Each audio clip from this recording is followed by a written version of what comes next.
Hi. Good evening. Welcome to our Friday night service for the Community Chapel of Holistic Healing. My name is Reverend Mary Huber, and we welcome you with a prayer.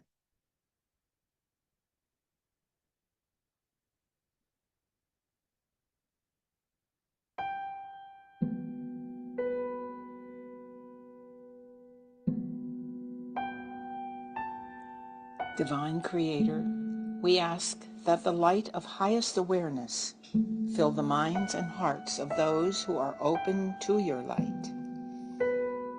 We ask that they be assisted and strengthened in their resolve to achieve peace using peaceful means. May their minds, their hearts, and their actions reflect the divine will to good for all. Comfort, strengthen, and support those who are in a difficult situation in their mind, body, or spirit. Bring confidence to them that your divine hand is at work in their life. Amen.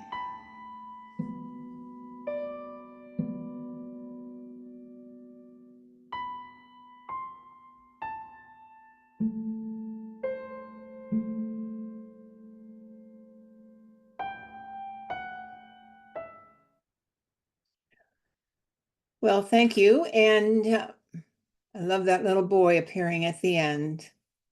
Our organization, the Community Chapel of Holistic Healing, was founded in 1977 by a mystic and channel for the multidimensional consciousness.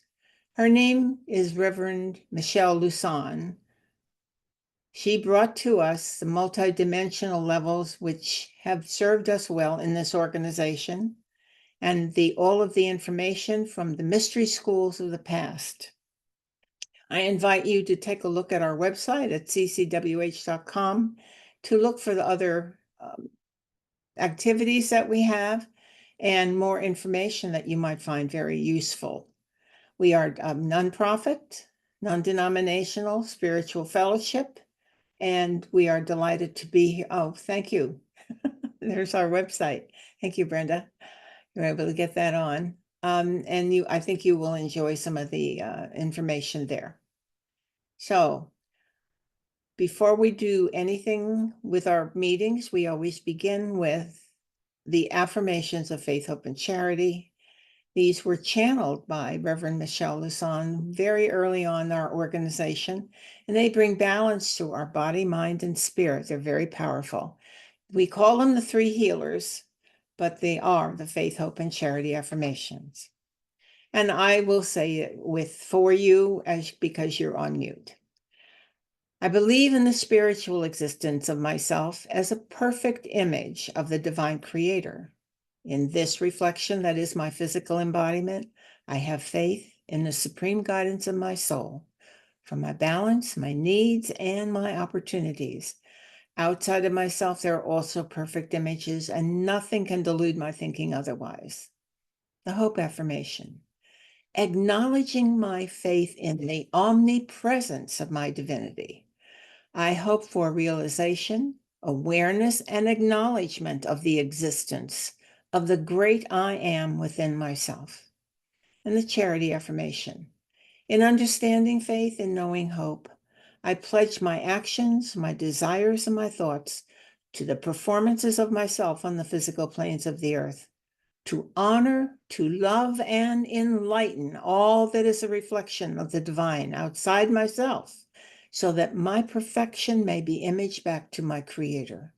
So help me God.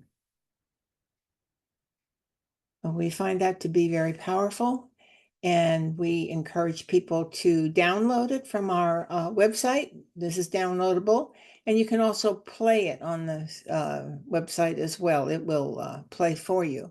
But it's something that people have used now for many decades with wonderful results. Now, our title for my talk today has to do with listen to your instincts. And there will be several interpretations. I need to go into definition because this, to me, I know some of these wordings kind of can get confusing for people who use words differently under different circumstances, but it's the same word. So it can be a little confusing at times. So instinct, it's a natural aptitude or capacity, an unalterable tendency of an organism, which we're talking about people today, to make a complex and specific response to environmental stimuli without involving reason. These are behaviors that are mediated by reactions below the conscious level. Now, that's the definition from the dictionary. Now, all humans are essentially cut from the same fabric. We understand how another feels because the various human experiences all of us have give us the knowledge, and more often than not, we're able to interpret those experiences in a similar way as in general. After all, humans were crafted carefully by our Maker, by an exquisite and perfect higher design. The laws that govern our body and emotions are calibrated for a physical form and a physical experience. These come from much higher laws governing all of creation. There is a rhyme and reason for everything. Higher or universal law governs all. Those who have invested in esoteric studies are aware of this. The spiritual laws governing, or our spiritual nature, are evident everywhere when one has the eye to see it. When we are not inhabiting a physical form here on earth, which is called our body, we are in true nature, our true eternal nature, which is pure energy or pure mind. However, once we come into the earth experience as newborn, we forget our true nature and adapt to the environment so we can function according to our soul's higher plan or reason for us to even be here. It is important to pay attention to what is going on here on this planet so we can grow and flourish to maturity. Along the way, we find our own understanding of life based on various experiences, as well as training and people we meet who influence us. While in our human experience, we have a higher nature and a lower nature. The lower nature is comprised of our body and our emotions. These are unique to the earth's experience and do not accompany us back to spirit when we are finished with this life. If you have seen our programs on spiritual psychology and spiritual anatomy, you would remember that the soul attaches to the central nervous system at birth. It connects to 3 specific areas along the spinal column and then sets up the chakras, the meridian lines of energy, and enlivens the brain and all of the nerves throughout the body. The soul, or our spiritual side, is the activating life force for every cell in the body and keeps them energized and functioning. If you can understand what this is saying, you would realize that your soul or your God higher self is always present in you and with you. It cannot be otherwise. However, also remember that God gives you free will and free choices in this earth experience, so that you and your thoughts really are the driver's seat while you're in the physical. If you choose wisely, you would be looking to be on your spiritual side and find out how you want your thoughts and decisions to go. Because as you choose, so goes your life. God does not intervene unless asked, and then the advice must be followed. What is not properly understood is that the physical and universal laws that govern your life have to be followed for a healthy, successful outcome. Now, going back to instincts, these are very much a part of your physical form and are also wired into your nervous system. So the higher self is also involved behind the scenes, so to speak, in anything that goes on. It's very important to remember that. Remember, we have a higher and lower in everything. What you see in the lower, there is a higher component to it. Now, the instincts are seen as primitive responses, and they are, but there is the element of great sophistication built in because of this higher realm of spirits. That's really important to remember that. This is from me coming into, now the dictionary isn't saying this, but I know this is part of my spiritual training and understanding. The example is usually given for instinct is that like you're a person in the jungle and there's a lion coming at you and you have the instinctual response that you are in danger and you will either seek to flee this or avoid it in some way. I don't think you would probably fight it, but there is a possibility that that would be a choice as well. But that's your instinct, is you're in danger because it's very primitive and it's part of the physical form.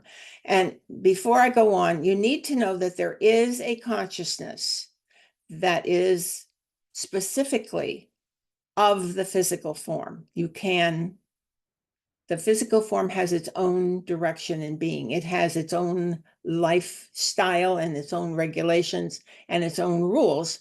And this is the lower form that we inhabit. And it does have a certain consciousness of its own. So it knows what to do under any circumstances. And the only reason we get into trouble is when we override that. So,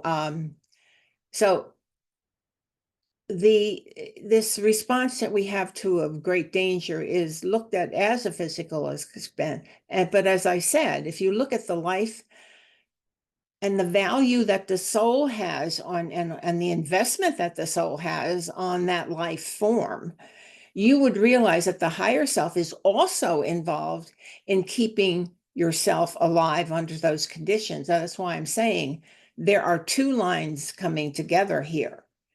All right, because the instinct uses a nervous system and is connected to the emotional. But remember, all your systems are connected together.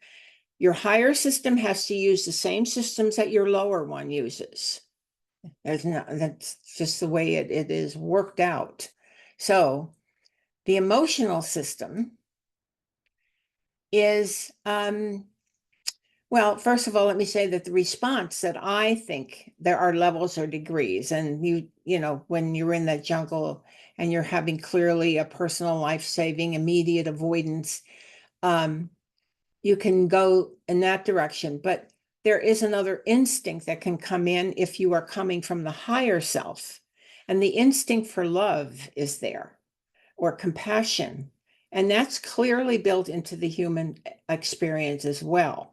So I think that is never recognized when you're thinking of one or the other, but I believe that they not only coexist, but they pop up as they need to periodically. Because when you're looking at the higher level and that instinctual response, if you're responding to love, you see people rushing in to give aid to another person who's in a dangerous situation. And you're running in there to help them. You're not avoiding them, you're actually going to them to be of help. And we've seen this over and over when we see the activity of our police, our first responders, and the citizens who take up their own life in their hand by responding to a situation that they come upon. The recent examples of the hurricane devastation in North Carolina and Tennessee are very good examples of that, of all of the people who, with great heart, in response to what they were seeing, went in and are still going in. And there are many worldwide. People do respond like that because we have that nature, that higher nature, to drive that. If we are at all in touch with it, we are in touch with a lot of compassion and loving nature, to the degree that our personality allows and our circumstances and a number of other things go on. But every human has the capacity for it. Whether they exercise it to any degree or not is up to the individual. And so I was thinking about those, what I might call in-between situations in our daily life, of experiences our instincts. And these would be warnings that come up without there being a clear and present danger. Those instincts that can be presented to us. It's very common if you meet somebody, even casually, and something makes you uncomfortable and urges you to like move away or get away or leave. And even though there's no evident rational reason to have this come upon you, it's clearly there. And this is one of those warning systems that could be coming from both higher and lower at this point, because your best move is to move away if you're smart enough to respond. However, a great majority of people are so schooled to be polite that they just stay and engage whether they're uncomfortable or not. And there are many situations that have been in the media and in different magazines and such that you might have seen over time.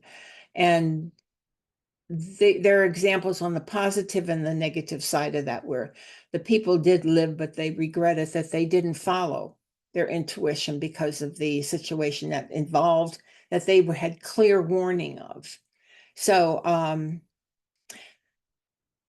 and there are people who respond to a signal or maybe they never get it because maybe they're not supposed to, and there are those who do, who are in the same configuration. I'm thinking of that. You remember that small submarine that was built that imploded under the water, and after the fact, it was a terrible thing. It was a father and son on there, and I'm not sure if it was a second son or whether it was somebody else's son, but there was a young man who came forward and said, I was supposed to be on that submarine, but I really was nervous. I didn't want to go. And he said, I backed away from it.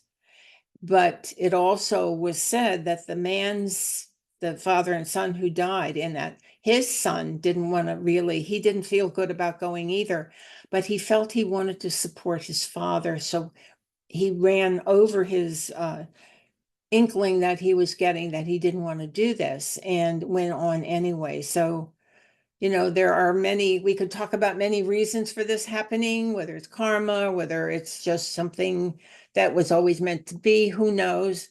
But it is the example on that one particular situation that two different outcomes, one who got on, one who didn't get on. And the World Trade Center, when that happened, there are numerous stories after that of people who didn't go into work that day, and they didn't know, if some of them didn't know why they didn't go into work. They just didn't feel like going, and it it wasn't part of their nature to avoid work, but they just didn't go in that day, and they survived, and they were very grateful, and I think I guess very frightened later on to think that that's something that they were given as a warning, and but they were grateful that they responded to it. So here I had thought maybe you could.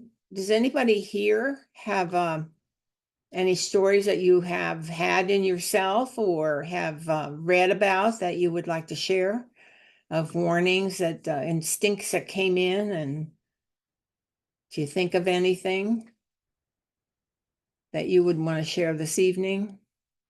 These are they can be common, and they can be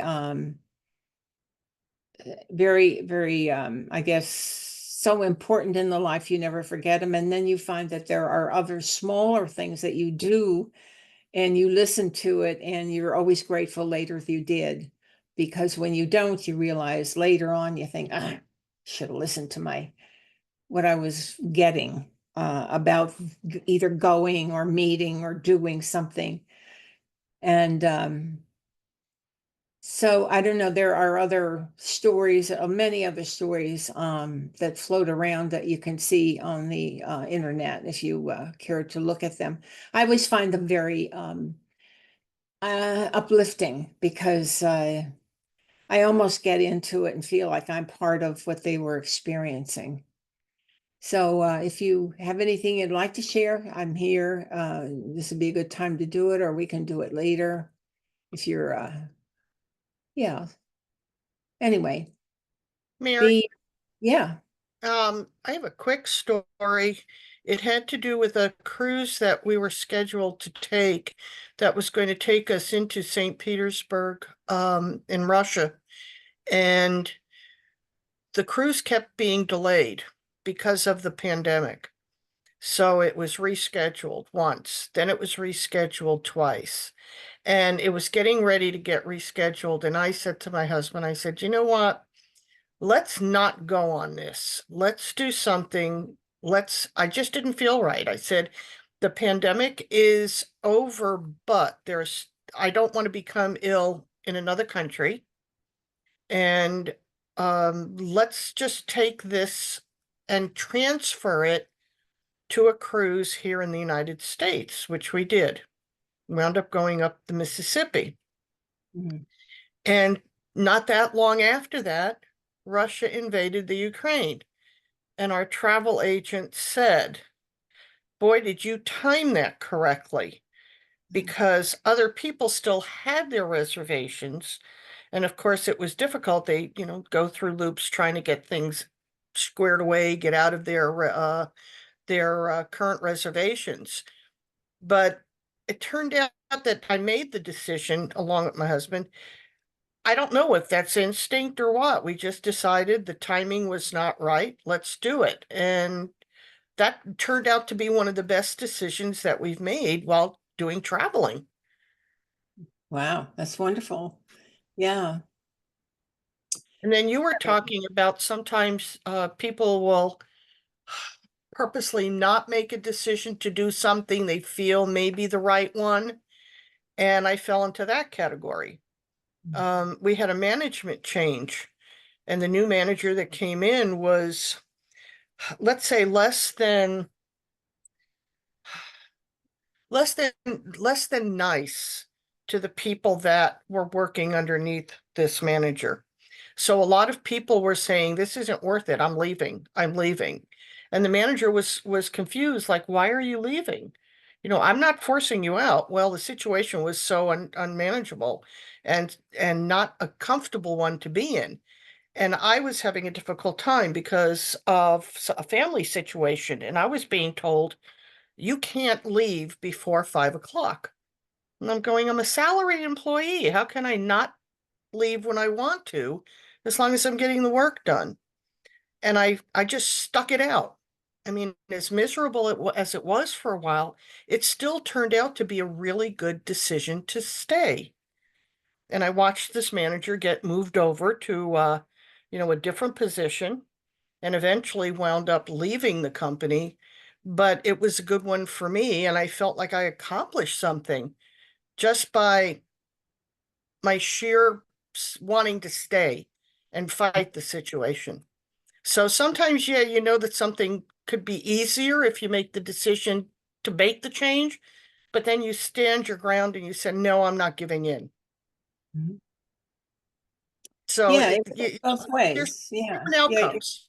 Yeah, it works both ways where you had the benefit because you could have left and your instinct was to stay and that benefited you. When we listen to, I believe when we listen to our instincts, we always benefit. See the difference between the physical animal instinct to self-preserve and the higher instincts of your spiritual nature do use the same pathways and so to inform us. So we get these sensations. The brain and nervous system are the physical agents set up for this elegant platform for human life. Now, intuition is a bit different. Intuition is a more nuanced and complex phenomena.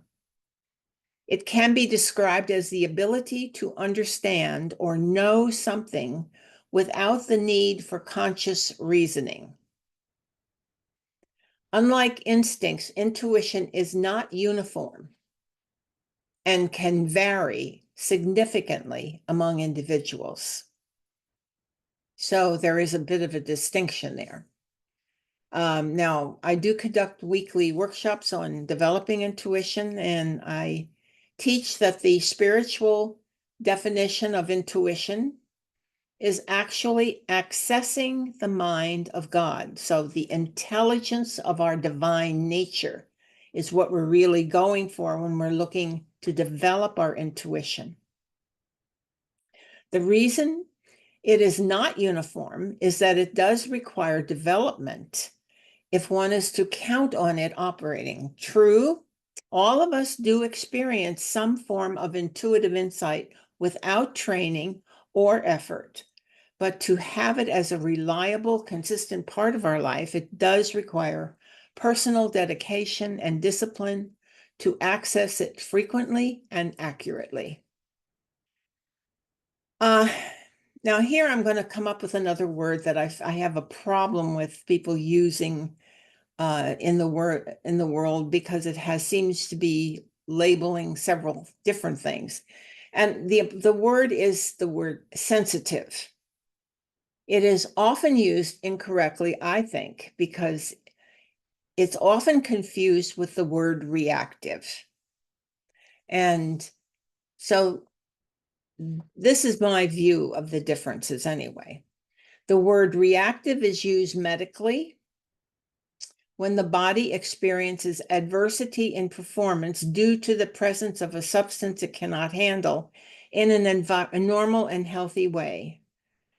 The body is said to be having an adverse reaction.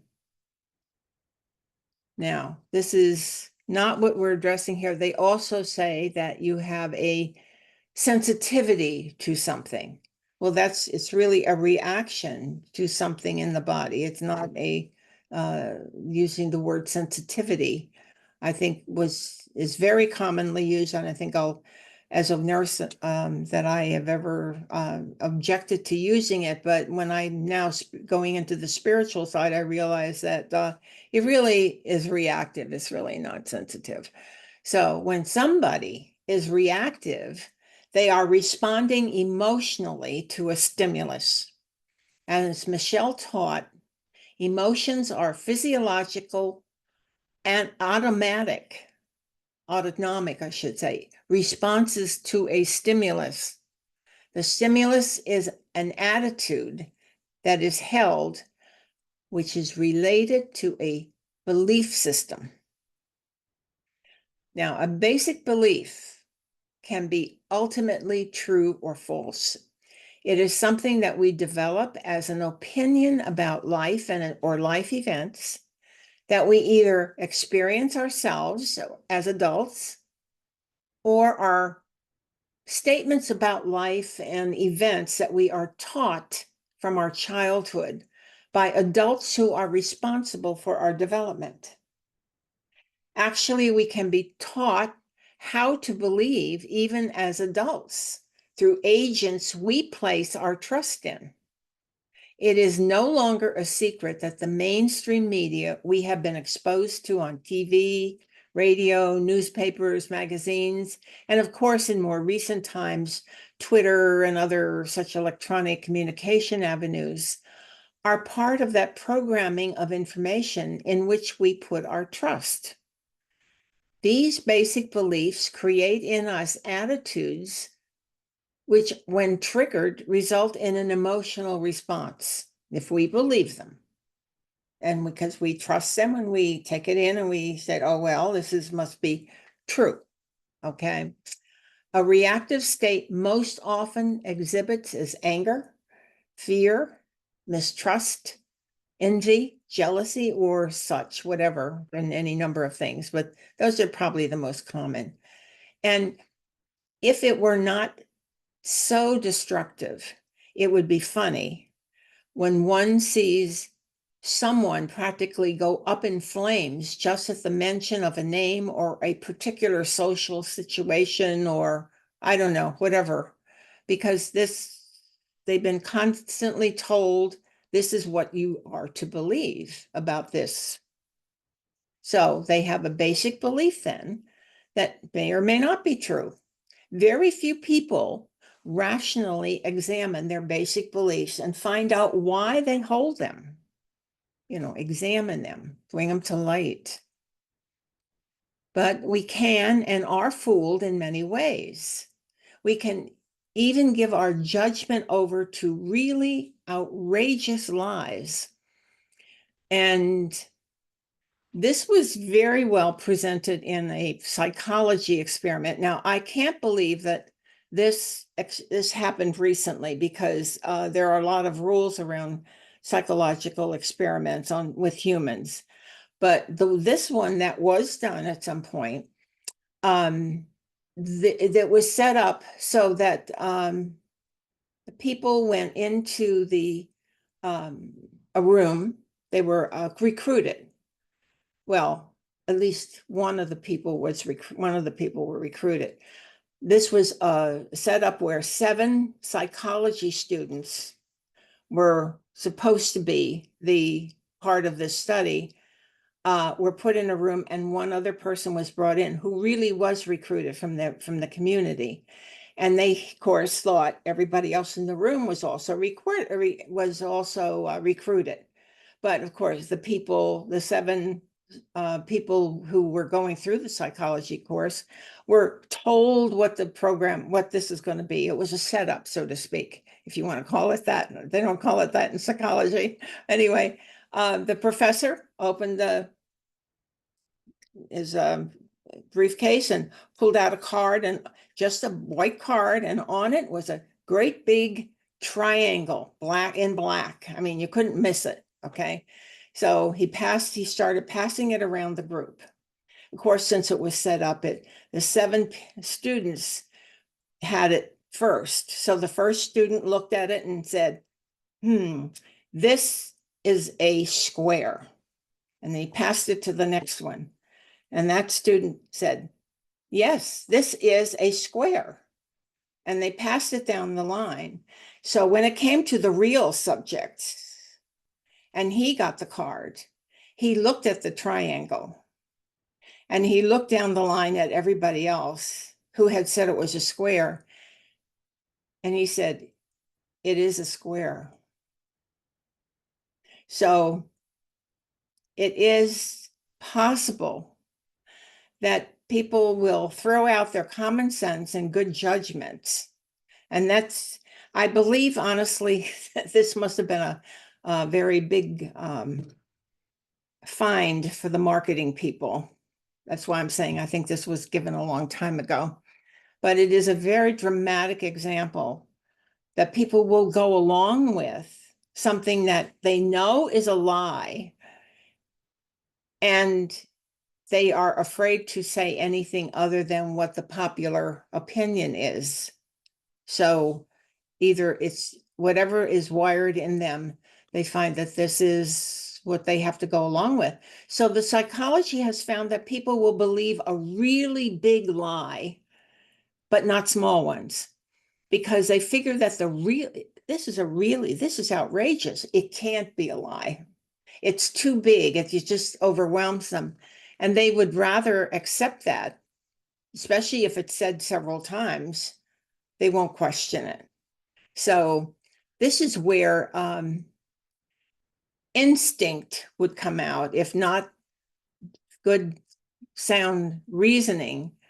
And I think if the dilemma, that poor soul in that room with those psychology students must have had all kinds of signals coming up from their brain and from their gut and everywhere else, and trying to inform the poor person what to say. And unfortunately, their brain took over their real intuitive and knowing part and gave that answer. But they could repeat that. That was something that was replicable, unfortunately, that they could find that other people under the same circumstances did the same thing. So, of course, probably not all the way across the board. We only heard about the ones that were that went along with it. So that's a pretty drastic or traumatic example of people who will go along with the lie rather than to do anything else about it. So, but what we're talking about tonight, the most important thing to know that spiritually, we have, when we have reactions, and that was just about somebody buying into something and overriding there, but when we have reactions and they are come out as an emotion, we are responsible for these reactions, not the person or the situation outside of self. It's not that fault. Emotions are not the problem. It is what we do with them that determines everything, not only in God's eyes, but the public's as well. Reactive emotional responses tell a lot about that individual, much more than they realize. Well, enough about that. We'll go back to the word sensitive, which is something that I find to be more pleasant to talk about. And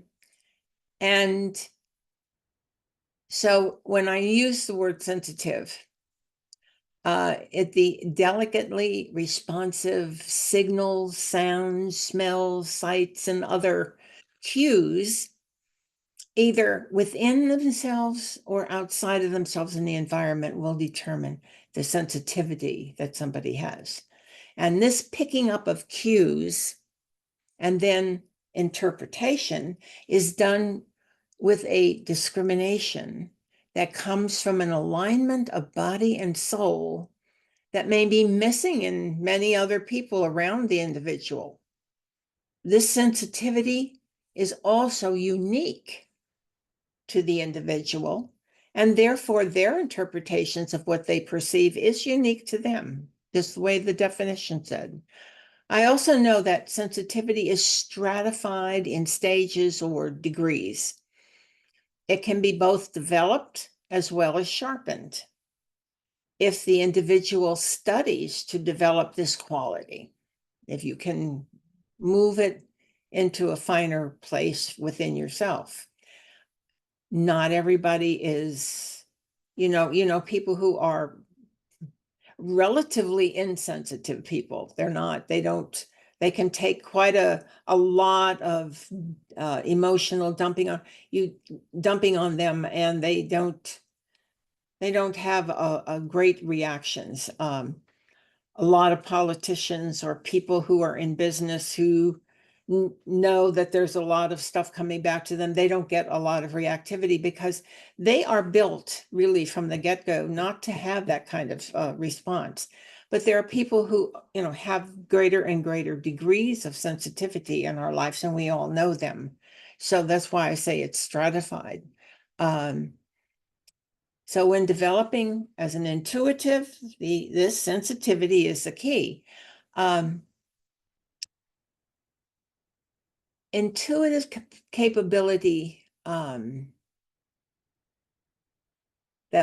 would be the best, I guess, people involved in wanting to develop intuition would be those who really want to go to that creator within, to the God mind. I know there are people who can develop certain other skills that are akin to this, but they aren't reaching very high, and they don't get a lot of very high results, as a matter of fact, because we are multidimensional. And we need to reach into the highest dimension, not settle for the next level up, or sort of a someplace where more phenomena lives, and that's what we would get from it. So otherwise, I believe that our life would be enhanced greatly by going to the highest place that we can go. But because anything less is really not worthwhile. Today's world is actually looking for intuitive people with intuition, intuitive insight, and creativity. These are gifts given to each individual that can be accessed by those who seek for this highest gift within themselves. We say that the incoming souls now that are coming in, at least that's what I've been told, are of a higher pattern. And they will have this ability already quite developed within themselves. Now, I've heard that from many sources. I can't, I don't know that for sure myself, but I would think that that would be reasonable to say that. So I agree with it, but it must be remembered that they are still coming into a human form, and they are subject to all of the experiences we have had. So we came in with abilities too, but no one was there to teach us how to access them. It wasn't commonly known, it wasn't commonly accepted. And so the vast majority of people who have developed themselves as adults, it wasn't there for them as they came up, unless they were a natural intuitive or a natural psychic. And of course, that gave them all kind of problems on their own as they were growing up. So, and there were exceptions. Sometimes there were whole families whose lineage held a pattern of psychic skills, and they were able to coach and help their offspring along because this gift was being passed through that family. But they were more set up for that than the average person was. So I want to acknowledge that these permanent upscale changes that we are currently going through on Earth, some people call it turmoil, will result in a completely new life and experience for those intuitives in the future. But there is of necessity a bridging time, and we are in that time to and have that responsibility to help, to share what we know metaphysically with the world at large, so that this bridging time is easier for those who are trying to come up in their understanding of what life is about. Because all of this new world it's not a done deal yet. We're still going through this, but I'm sure we will all know when the time comes that the switch has happened. At least I've been assured of that by a number of psychics. In the meantime, it is important to continue to develop your sensitivities, your intuition, and in doing so, listen to your instincts. You are hardwired with them. I think that encouraging part has to be remembered. Listen to them and don't talk yourself out of responding. While it may not always save your life, or is it meant to, it will always save you some trauma or distress in the long run. God seeks to inform us continually throughout our life. You and I are not separate from God at any time. God is your body. God is your mind and is your spirit. God is not only closer than your breath, He is your breath.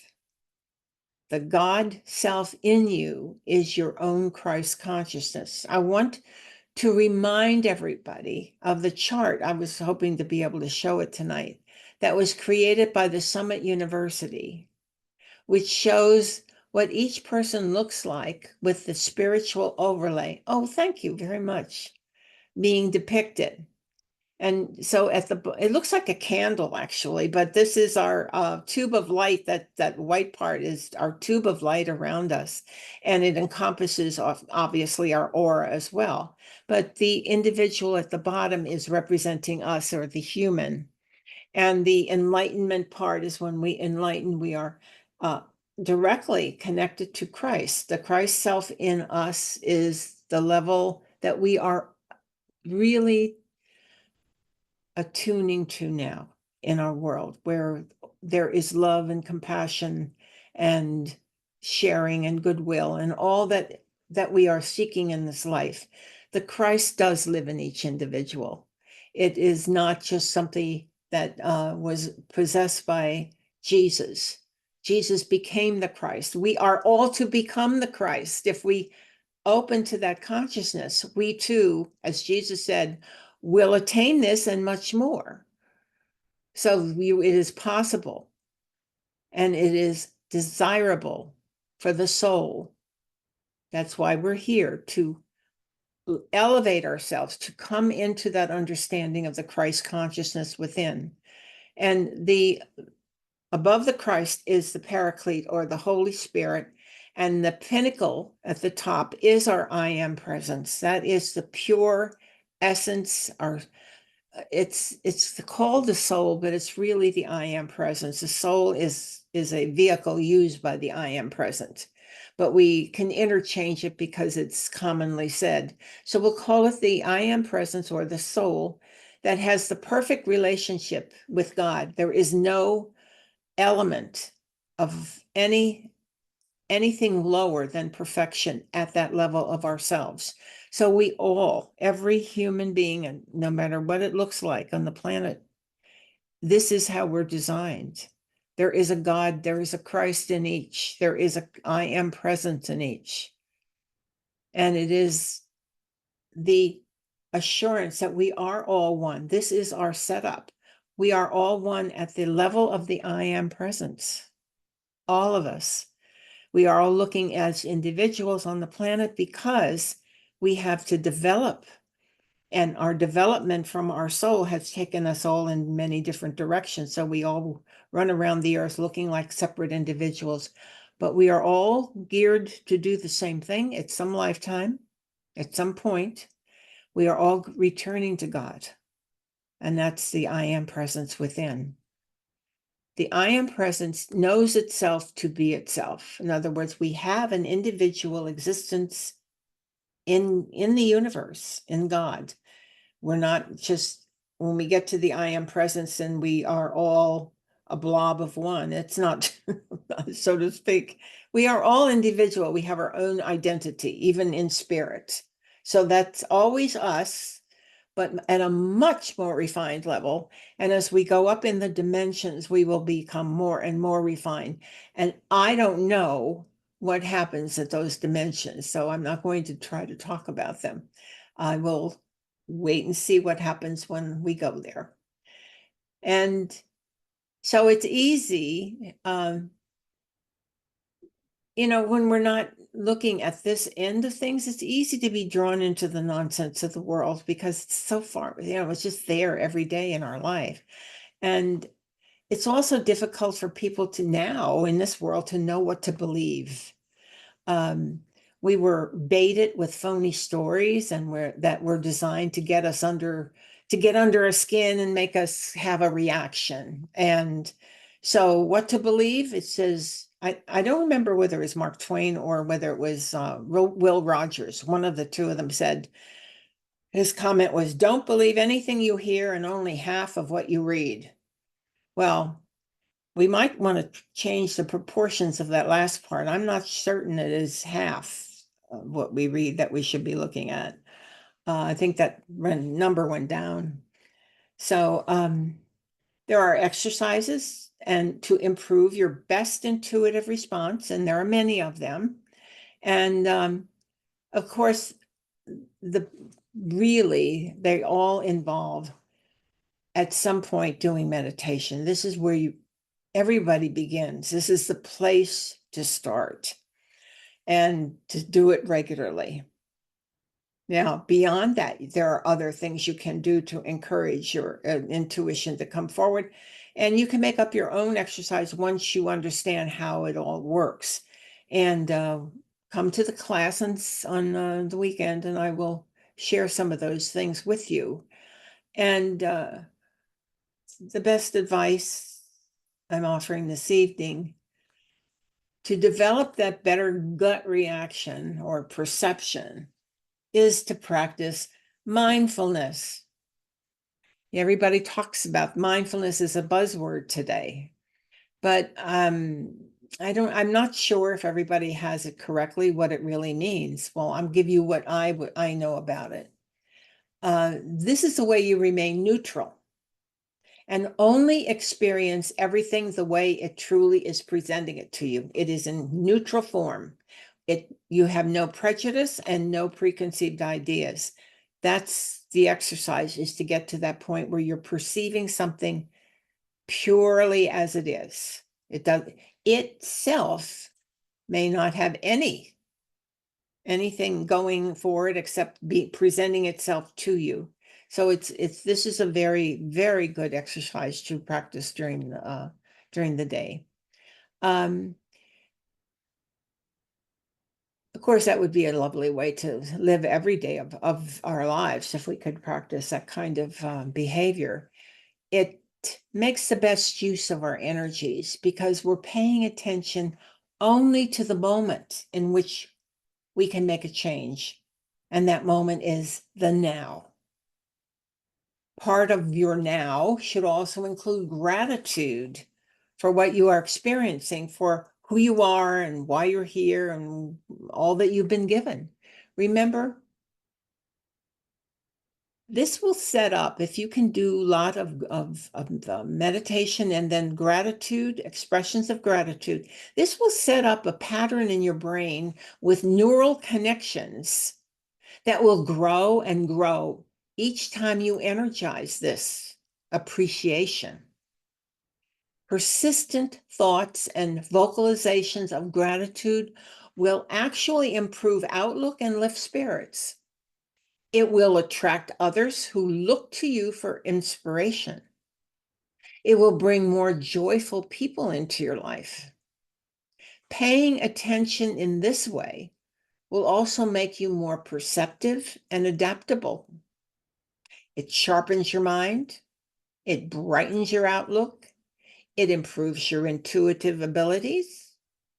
So, as the song says, who could ask for anything more? We'll go on to a mindfulness meditation this evening. We haven't done one of those in a very long time. And it's a coaching for you to go and and so that you will go along with this. It's not really guided meditation. So you always begin with your meditations where you relax, sit back, relax, and begin to deep breathe. And for this exercise, it's not necessary in your day-to-day life to close your eyes, but for this exercise to begin with, you always just close your eyes. It takes some of the sensory input out of this. So focus on your breath. Now, just focus on your mechanics of the breathing, just to begin with. Notice the rise and fall of your chest.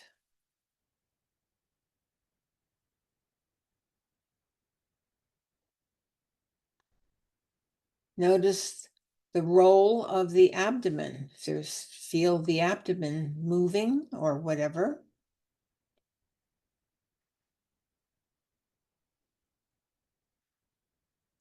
And just experience everything you can that has to do with breathing. How does it feel? Just be quite aware just of your breathing right now. You don't have to increase it or decrease it. You just be aware of what's going on when you breathe.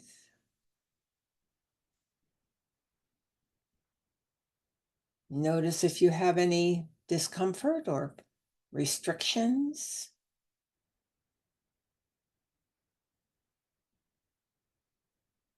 Then you might want to go to the airflow through your nose. Feel the air moving through your nostrils when you're breathing in.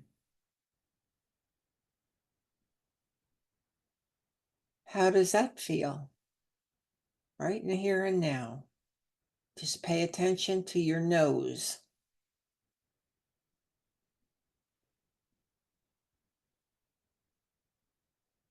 Pay attention to all of your breathing now, your nose and your chest. Perhaps you have sensation in your throat, who knows? What else do you experience with breathing? Can you hear your breath?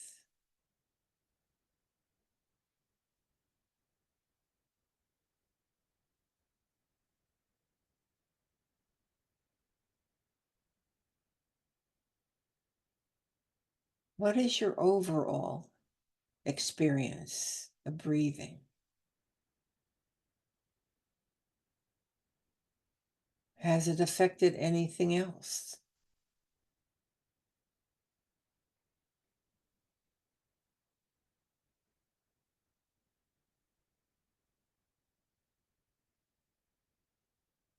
Now focus your attention on your position in your chair.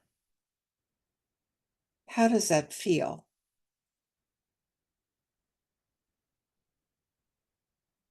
Can you experience the pressure of your body on the chair?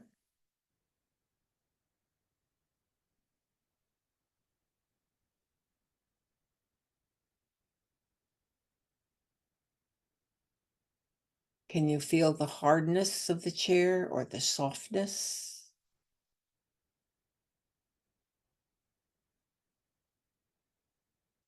Where are your arms in relation to the chair?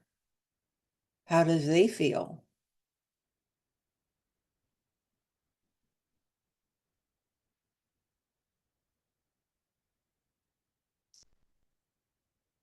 What else about your experience on the chair can you experience really in any way?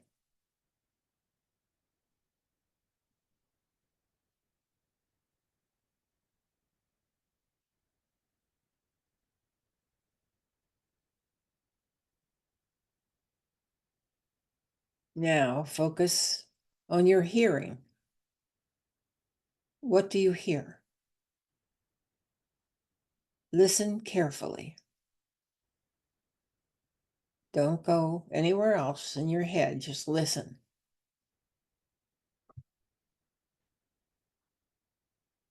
Identify all the sounds that you hear. There might be a fan or an air conditioning. There might be traffic outside. Any number of sounds. Allow them to be part of this experience. They're neither good nor bad. They're just here in your environment. Loud or soft, they are natural to this current environment you're in. And accept them and allow them to be there comfortably.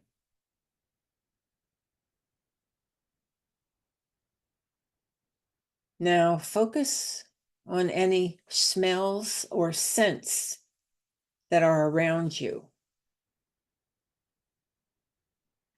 Pay attention.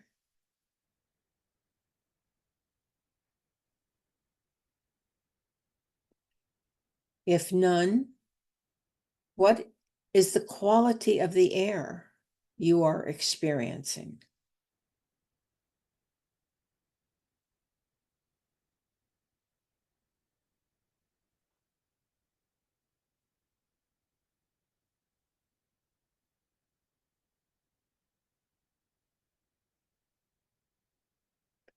Now go back to your body as a whole and get a general sense of it.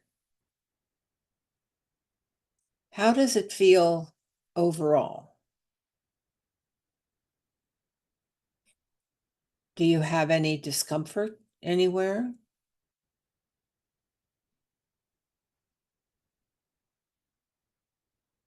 Where and what is the quality of that discomfort if it's there?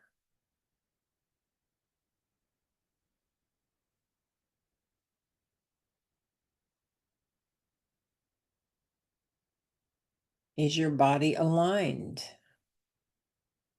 Do you have it in good position? Only pay attention to your body, nothing else.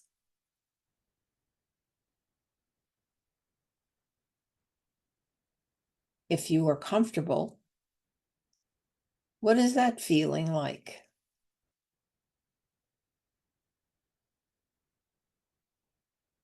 Look at the qualities of comfortableness. Is it smooth? Maybe it feels fluid. Give it words that explain the quality of your comfort.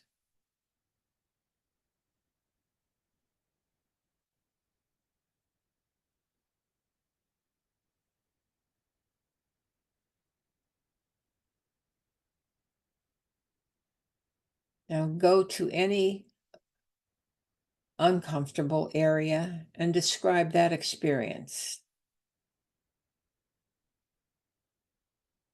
Is it hot? Is it cold?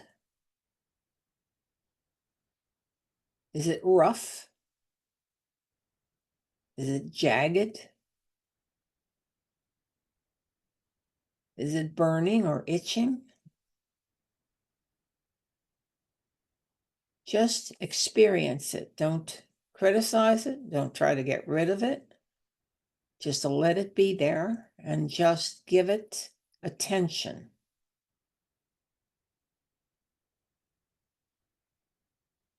Allow all experiences to just be. Don't try to block.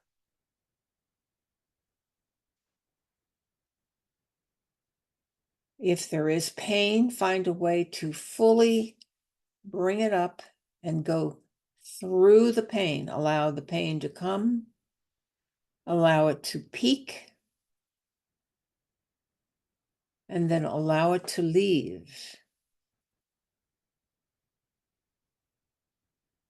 And you can see that you can actually get through the pain to the other side.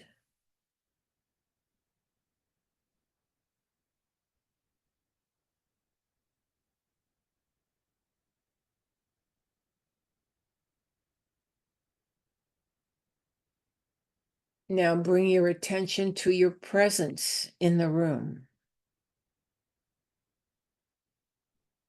Experience yourself just being in the room.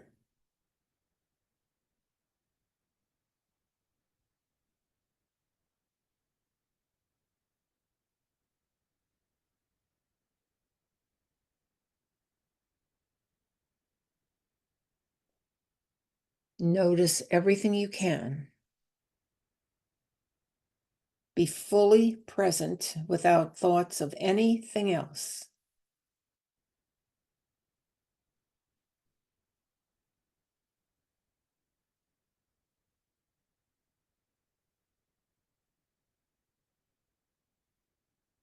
Now relax completely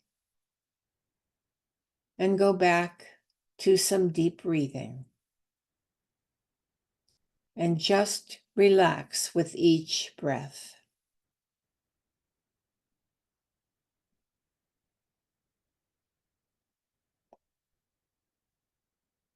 And let go. Just let go, relax.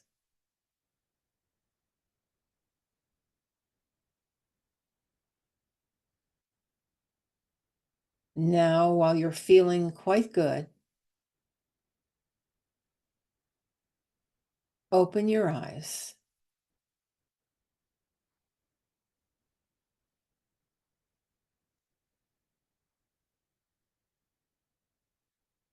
This does not require you to rejoin your physical form because you've never left it. The next time you eat, try eating mindfully. With every single bite, experience the quality and the character and the taste and the smell. This would be normally part of a training program in mindfulness. That experience would be given to you. But you can do that for yourself. And the next time you go outside for a walk, walk mindfully of your environment, paying attention, exquisite attention to each thing that presents itself to you. And without judgment, allow it to speak to you. Allow it to present its qualities to you.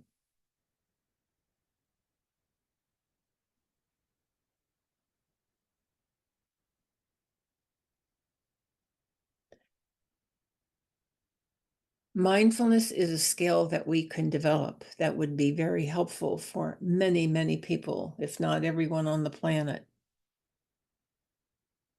to stay from judgment, to stay away from preconceived ideas, and just experience each other for how we're presenting the quality of our presence in the world. You would also get your hunches in very clearly because you would be able to pick up on many things about that individual if it were a person presenting it yourself. But you can do this with a tree, a rock, an animal, doesn't matter. Experience it for what it is and enjoy it. And without any programming on your part or any programming on their part, you have a mutual experience of sharing. So I would encourage you to try some elements of mindfulness every day. Do as much of it as you can because you will become much more aware of your environment and everything in it. You will be aware of your intuitive flashes. You will be just all around more aware. It's a wonderful meditation to include. And thank you for going through the meditation with me. And we'll end with our appeal for PayPal. A visit to PayPal on our behalf would be lovely if you could do that. We would enjoy and your appreciation of us in that way. If you can do that, we would greatly appreciate it. It's on our website. Just look for the button that says donate. Thank you very much for that. And we will always end with our hands joined in our circle, singing, "Let There Be Peace on Earth." Enjoy this together.